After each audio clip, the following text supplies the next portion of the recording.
¿Alguna vez has imaginado a Dios ordenando algo tan desconcertante que parece contradecir todo lo que sabemos sobre la santidad y la pureza? ¿Qué pasaría si te dijera que un profeta del Dios Altísimo recibió la orden de casarse con una prostituta?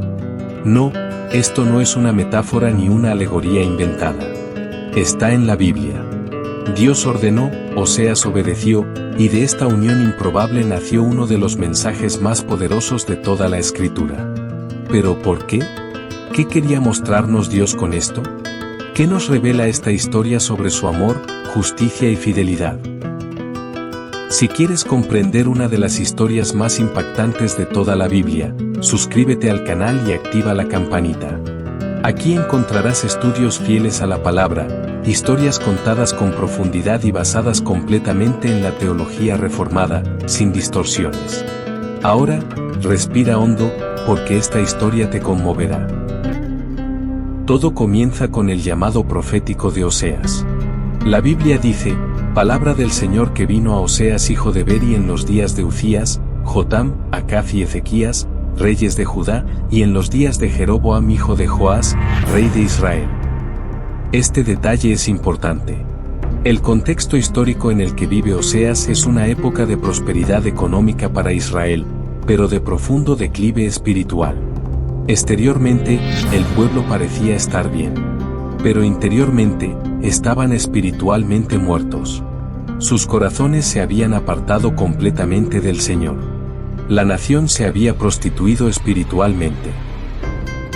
Y entonces viene el mandato divino. Un mandato que impacta a quien lo lee por primera vez.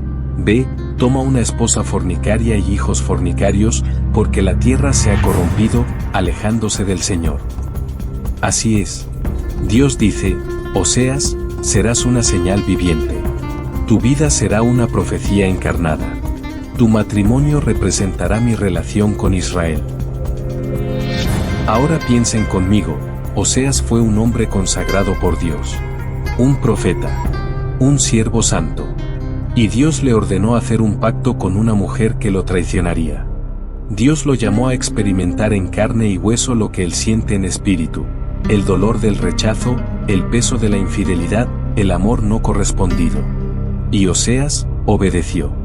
Esto ya nos muestra algo profundo sobre la fidelidad de un siervo de Dios. Obedece incluso cuando no entiende. Oseas se casa con Gomer, hija de Diblaim. La Biblia no nos da muchos detalles sobre ella, pero la expresión mujer de prostitutas sugiere que ya tenía fama de promiscua o que cometería adulterio después del matrimonio. En cualquier caso, la elección de Dios no fue casual. Cada detalle de este matrimonio sería un reflejo espiritual de la relación entre Dios e Israel. Poco después de la boda, Gomer concibe y da a luz un hijo. Dios ordena que se le llame Jezreel. Jezreel significa Dios dispersa y se refiere al valle donde Jehú había cometido una masacre en nombre de Dios, una masacre que fue más allá de lo necesario, con un derramamiento de sangre y violencia excesivos. Dios dice que juzgará a la casa de Jehú y quebrantará el reino de Israel allí mismo. El nombre del niño conlleva juicio.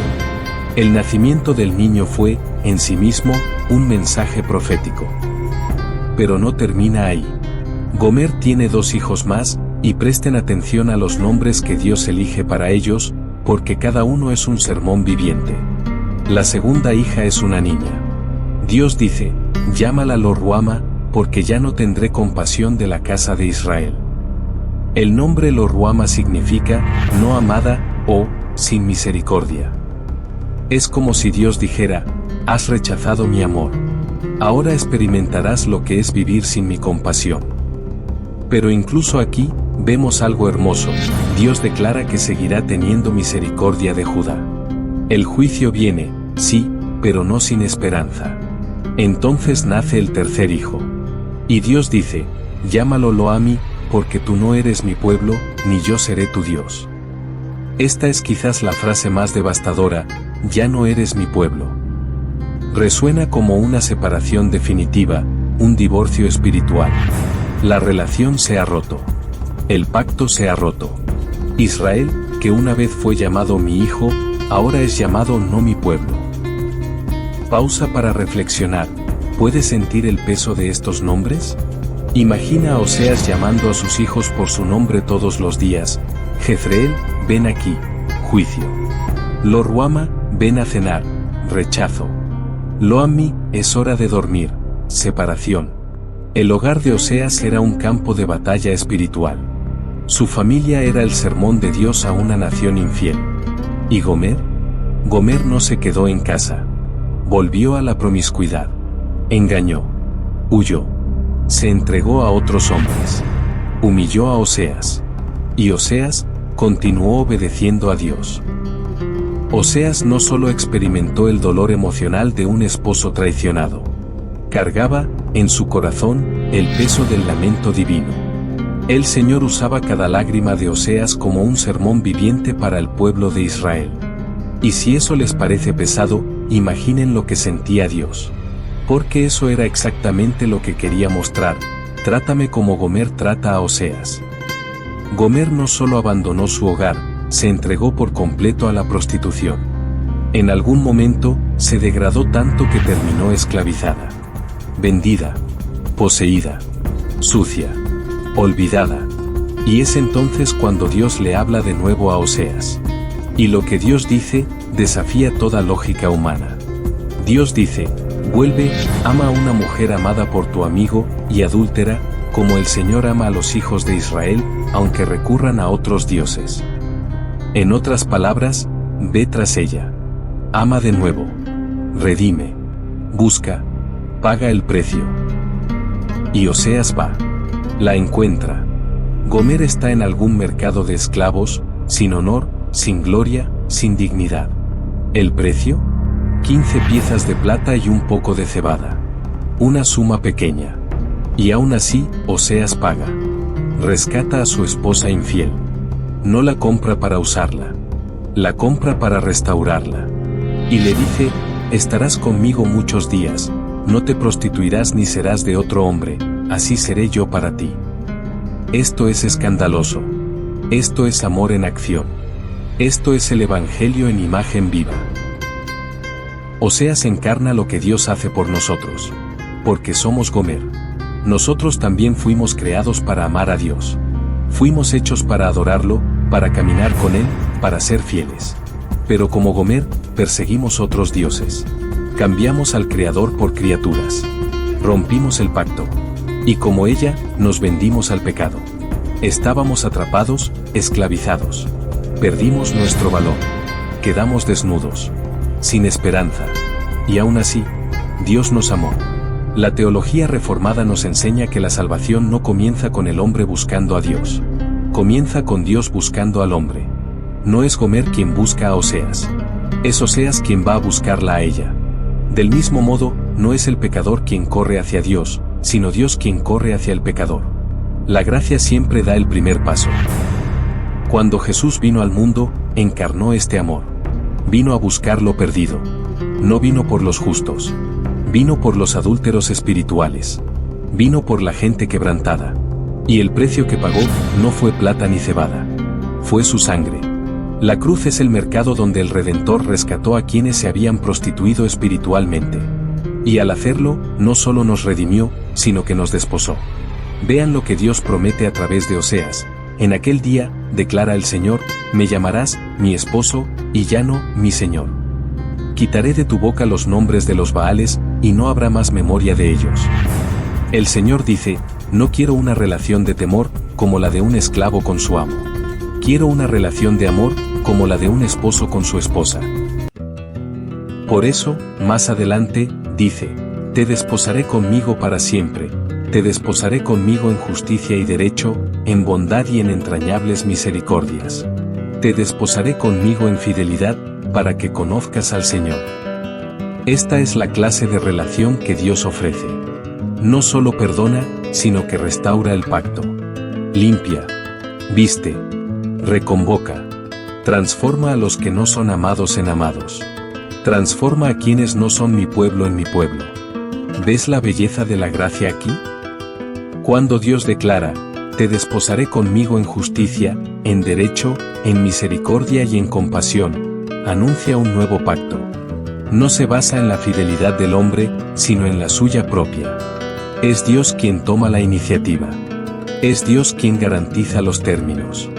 Es Dios quien ama primero, perdona primero y restaura primero.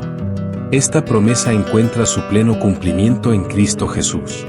El apóstol Pablo, escribiendo a los Efesios, dice que el matrimonio entre un hombre y una mujer es un misterio profundo, pero que habla de Cristo y de la Iglesia. Así como Oseas buscó a Gomer, Cristo buscó a su esposa. Así como Gomer fue lavada de su vergüenza, la Iglesia es santificada por la palabra. Así como Oseas pagó un precio para redimir a su esposa, Cristo pagó con su sangre para redimir a sus elegidos. Y lo que es más, así como Gomer fue llamada a la fidelidad, la Iglesia está llamada a vivir en santidad. La gracia no es una licencia para continuar en la prostitución espiritual. La gracia es el poder de ser fiel. La gracia transforma. La gracia no solo nos perdona, sino que nos cambia. Oseas vivió esta verdad en carne propia. Sabía lo que era amar a alguien que no lo merecía. Sabía lo que era entregarse por alguien que lo rechazaba. Y Dios usó esta experiencia para comunicar al pueblo de Israel lo que él mismo sentía. Observemos que esto también nos enseña algo sobre el sufrimiento del siervo de Dios. A menudo, los siervos del Señor son llamados a llevar en sus propias vidas lo que Dios revela al mundo. El sufrimiento de Oseas no fue en vano. Profetizaba a través de su propio dolor. Predicaba a través de su propio matrimonio. Y el pueblo de Israel ya no podía decir que Dios era injusto. Porque ahora veían, en la vida de Oseas, un reflejo de sí mismos. El Señor dice además en Oseas 2, por tanto, he aquí que yo la seduciré, la llevaré al desierto y le hablaré consuelo. Dios habla de Israel como si fuera una mujer infiel a quien llevaría al desierto para restaurarla. Y el desierto, aquí, es símbolo de aislamiento, de privación, pero también de intimidad y purificación. ¿Recuerdan el desierto por donde Israel vagó tras salir de Egipto? Fue allí donde el Señor dio la ley, hizo el pacto y llamó a Israel su posesión. Ahora, promete hacerlo de nuevo. Purificará. Comenzará de nuevo. Renovará el pacto. Y entonces viene una promesa sorprendente: en aquel día responderé a los cielos, y ellos responderán a la tierra, y la tierra responderá al trigo, al mosto y al aceite, y ellos responderán a Jezreel. ¿Recuerdan Jezreel? ¿Ese nombre que significaba juicio? Ahora será redimido. Ahora Dios volverá a plantar. Porque Jezreel también puede significar Dios siembra. El juicio se transformará en bendición. El valle de lágrimas se convertirá en un campo de cosecha. Y Dios concluye diciendo: la sembraré para mí en la tierra, y tendré compasión de Lo Ruama, y diré a Lo Ammi: tú eres mi pueblo. Y él dirá: tú eres mi Dios.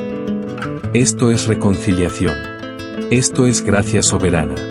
Esto es elección incondicional. Dios no solo rescata, los llama por su nombre. Los toma consigo. Transforma el rechazo en aceptación. Transforma al distante en un hijo. Y note que es Dios quien lo hace todo. Él dice: la atraeré. Hablaré a su corazón. Sembraré. Tendré compasión. Esto está en consonancia con la enseñanza reformada de la monergia de la salvación. Es decir, es Dios quien actúa, es Dios quien salva, es Dios quien regenera. El pecador es pasivo hasta que es vivificado por la gracia. El mensaje de Oseas es radical porque nos recuerda que no hay amor más grande que el de Dios por un pueblo que no lo merece. Y este amor no es laxo. No es permisivo. Es un amor que confronta, disciplina, purifica y luego restaura. La historia de Oseas y Gomer no termina en dolor, sino en esperanza. Y esto es profundamente revelador. Porque incluso después de todo el adulterio, toda la prostitución, toda la vergüenza, Dios escribe un final diferente. No desecha el vaso roto. Lo rehace. Lo transforma en un vaso de honor. Esta historia nos lleva directamente a la cruz. Porque la cruz es el lugar donde Dios demuestra, de una vez por todas, cuánto ama a su novia. Allí, Jesús, el esposo fiel, se entrega por una novia infiel. Es herido, traicionado, escupido, abandonado. Sufre en su lugar. Carga con su culpa. Paga el precio. Se ofrece como sacrificio. Gomer no merecía a Oseas. Y nosotros no merecemos a Cristo. Pero Él nos ama de todos modos. Y este amor no es frágil, no es emocional, no es condicional. Es un amor eterno, firme e inmutable. Es el amor que brota del corazón de Dios mismo. Como dice Romanos 5, 8, más Dios demuestra su amor para con nosotros, en que siendo aún pecadores, Cristo murió por nosotros. La historia de Oseas también nos enseña sobre el arrepentimiento. Porque hay un claro llamado a la fidelidad. Dios no ignora el pecado. Lo denuncia. Lo disciplina. Pero siempre con el propósito de restaurar. Dice, la perseguiré y hablaré a su corazón. Esta es la gracia irresistible. La gracia que vence. La gracia que no se rinde. La gracia que nos lleva al desierto no para destruirnos, sino para sanarnos. Y si hoy te sientes distante, sucio, roto, quizás como Gomer, recuerda esto, Dios sigue llamando. Sigue restaurando. Sigue transformando. Sigue atrayendo. Sigue salvando. Y cuando dice, ustedes son mi pueblo, no es una sugerencia. Es una declaración eterna. Él dice, y lo es. Él llama, y sucede. Él planta, y crece. El mensaje de Oseas resuena en todo el Apocalipsis. Porque la Biblia termina con una boda. La Nueva Jerusalén es llamada, la esposa del Cordero. Y este Cordero es Cristo. Se casará con la iglesia glorificada. Una esposa sin mancha, sin arruga, lavada y purificada por la sangre. Gomer, quien una vez fue impura, será glorificada como santa. No por sus méritos, sino por el esposo que la amó hasta el fin. Por lo tanto, esta historia debería quebrantar nuestro orgullo. Debería ponernos de rodillas. Porque no somos los héroes. Somos los rescatados. Somos los adúlteros espirituales que hemos sido lavados y redimidos. Debemos mirar a la cruz y decir, Señor, pagaste el precio que yo nunca podría pagar. Me amaste cuando aún era tu enemigo. Me llamaste de vuelta. Y soy tuyo. Y para quienes creen que han ido demasiado lejos, que Dios no los aceptará de vuelta, miren a Gomer. Fue rescatada en su punto más bajo. Dios ordenó el rescate. Dios trajo la restauración. Y si Dios hizo esto con Israel, si Dios hizo esto con Gomer, puede hacerlo contigo. No importa cuán lejos hayas llegado, cuán sucio te sientas, cuán quebrantado estés, la gracia es mayor. El amor de Dios es más profundo que tu culpa. Oseas es una predicación viva del Evangelio. Es prueba de que la fidelidad de Dios es mayor que la infidelidad del hombre. Es un recordatorio de que el pacto no depende de nuestra fuerza, sino de la gracia soberana del Señor. Y es una invitación a la adoración, a la entrega, a la reconciliación. Si este mensaje te conmovió, si te impactó como a mí, no te lo guardes. Compártelo con alguien que necesite escucharlo. Comenta abajo que te conmovió más de esta historia. Y, por supuesto, si aún no te has suscrito al canal, ahora es el momento. Aquí encontrarás más verdades como esta, siempre basadas en la palabra de Dios.